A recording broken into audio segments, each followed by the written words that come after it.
A deep pounding techno beat exploded from two huge speakers mounted on a big stage. A spotlight flashed on and swung its way mid-stage. There stood a mysterious figure behind a DJ table. The figure reached up and flung a record onto the table. Suddenly, the techno beat was replaced with a high-pitched tone and several loud thumps. The mysterious figure began to bob its head back and forth. Several more spotlights clicked on and swung to the figure. "And now, DJ Pone 3, a Slav voice rang out from the speakers. Vinyl swung her head up and grinned as the speakers erupted into a magical melody of techno, classical, and punk rock. She was rocking out to the biggest club in Equestria as the star DJ. The crowd was cheering and glow sticks were flying in all directions. Mosh pits began to pop up everywhere. Shit was getting crazy. And then a soft stallion's voice, seemingly nowhere at all, called out. All the music stopped and every pony froze in place. Vinyl jolted out of her sleep, only to see her assistant Tucker sorry. He was a rather young stallion, still pretty much a colt. His eyes were deep brown and his mane was very much gray. For such a young one, he looked very old. Vinyl groaned and rolled over. "What is it, Tuck?" she mumbled, rubbing her eyes. "We've arrived in Manhattan, ma'am," Tucker said, flicking on a dim light. Vinyl sat up, her hair a brilliant mess, standing up on all ends. She eyed the black stallion for a second. His cutie mark was a notepad and a cup of coffee. "What time is it?" she asked, blinking to adjust the light. 2, ma'am," the assistant said, glancing at his watch. "In the afternoon?" Vinyl said, still half asleep. No, in the morning," Tucker said sheepishly. 2 in the morning?" Vinyl said, her eye twitching. "You woke me up at 2 in the morning to tell me we've arrived in Manhattan?" Vinyl screeched, her nostrils flaring. Tucker flinched as she screamed. Yes, Miss Brake requested I wake you so you may be ready to see the club," he said, one eye shut, afraid you would be yelled at again. "Club?" Vinyl said, snapping to an upright position. "Yes, ma'am. She wanted you to be the first DJ to play at Club Techno at Trestle. It's just opened down the street," Tucker said, a bit calmer now that Vinyl wasn't yelling anymore. By the time Tucker had finished his sentence, Vinyl had gotten out of bed, styled her hair, brushed her teeth, and had her signature purple shades on. "All right, thanks, Tuck," Vinyl said, trotting out of the room. As she stepped out of the Pornalicious bus, she looked around at the modern architecture and bright streetlights. It was hard to believe that a little more than a year ago, she was just a small-time freelance DJ, working any gig she could find out of desperation. Birthday parties, welcome-home parties, farewell parties, funerals. But not anymore. No longer was DJ Pone 3 a nobody. She was a household name. Well, as long as that household name was a nightclub. After the initial shock was over, she glanced around for the club. She could see a brightly lit neon sign down the street that read, "Club Techno Trestle," in glowing cyan colors. Even from down the street, the club looked amazing. As she neared the building, the neon lights got brighter and sharper. Her heart began to race, each step closer. Step by step, she got more excited, and couldn't help but hold a smile. In no time at all, Vinyl was standing at the huge front doors, out of breath from anxiety. She couldn't hold her excitement as she burst through the doors, expecting a huge crowd, cheering her on, and paparazzi to pester her. But, to her disappointment, it was empty. Her ears dropped and she sighed, trotting on. "Big break," she called out, her voice echoing around the main hall. "Boss?" she called out again, popping her head around the corner. She could hear a faint voice coming from down the hall, so she headed toward it. It was really dark, and she could barely see her hoof in front of her face. As she neared closer, she could make out the voice. There were 3. The deep, croaking voice of an older stallion, the soft, dry voice of a middle-aged man, and the familiar voice of Big Break. The conversation sounded serious, business stuff probably, so Vinyl decided to listen in without interrupting. She moved closer to the voices, finding herself at a dead-end hallway, next to a door with a tinted window.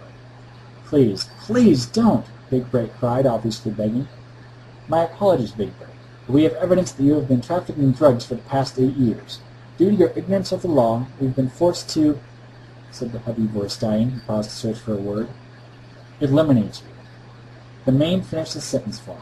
"What? Eliminate?" Vinyl thought, with curiosity piqued.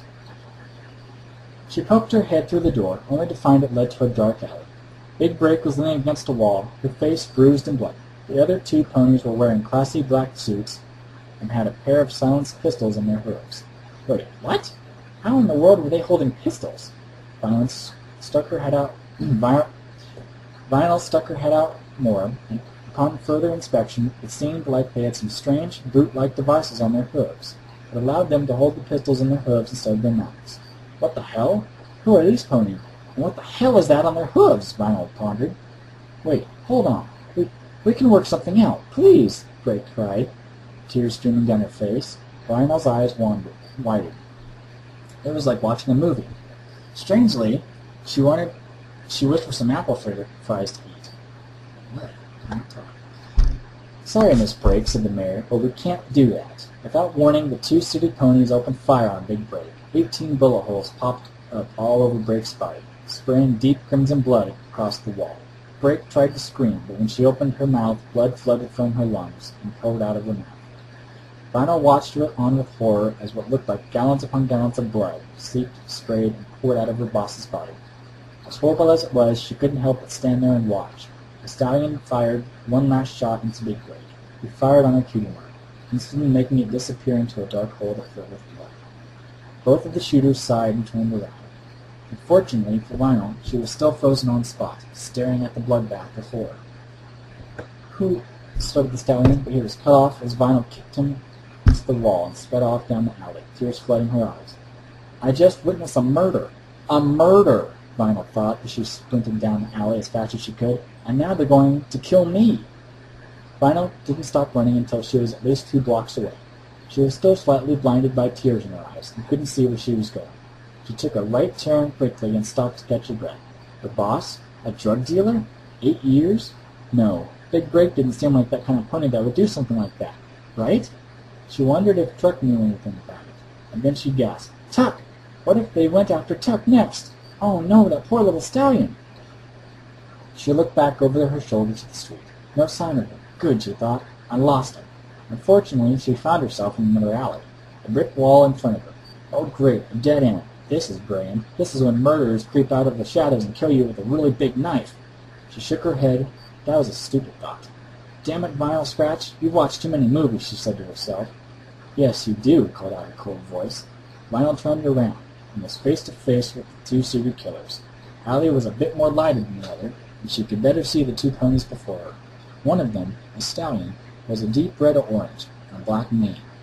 His cutie mark was a weird shield or something, and he wore a name tag that said, Scolder. The other, the mare, was a bland dark yellow with a red mane.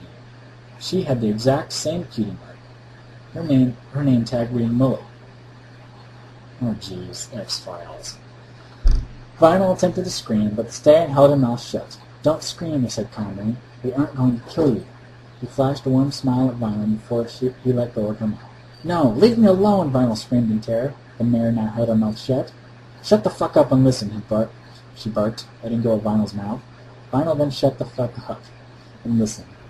We are agents from the EBI, Equestrian Bureau of Investigation, the stallion started, flashing a fancy badge made of shiny brass. His partner had out a similar badge. The badges looked exactly like their cutie marks. The mayor continued. We were sent to neutralize Miss Brake due to her blatant refusal to follow the law, she said, making a hand gesture back towards the club. Now normally, we'd have to follow regulations and kill you. Please don't kill me, Vinyl cried out anxiously. The stallion growled. We are not, I repeat, are not going to kill you, he snapped, clearly annoyed.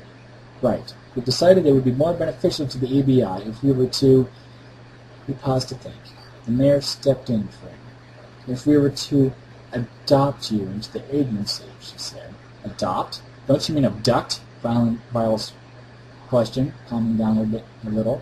EBI? Agents? Her eyes lit up. She was going to be a secret agent, but the gruesome image of Big Brake's corpse flashed in her mind. No, this is all a ruse so they could rape and kill you. No, stay away. I don't believe you. You just killed, no, murdered my boss, Vinyl said, scooting away from the 2. We had no choice. She was a member of the... Look, we don't have to explain ourselves to you. You're either coming with us alive or coming with us dead. Your choice, Molly explained, cocking her pistol with the weird glove. Vinyl gulped. The way she saw it, she was going to die either way. Might as well do it the easy way. All right, I'll go with you. Just When you kill me, make it quick, she said, standing and slowly walking closer to the tube. Molly sighed heavily. Put her out, I'm tired of this, she said, handing Scolder a syringe filled with clear liquid. All right, Scolder said.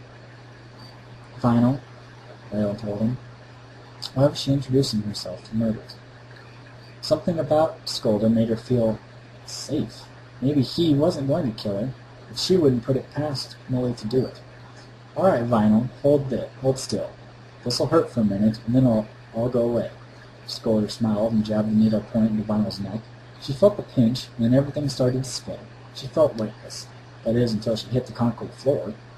Calling an extraction crew, we've got to get her to headquarters ASAP, Molly said to Scolder, nudging the unconscious in the corner of her hoof. We've got some tests to run.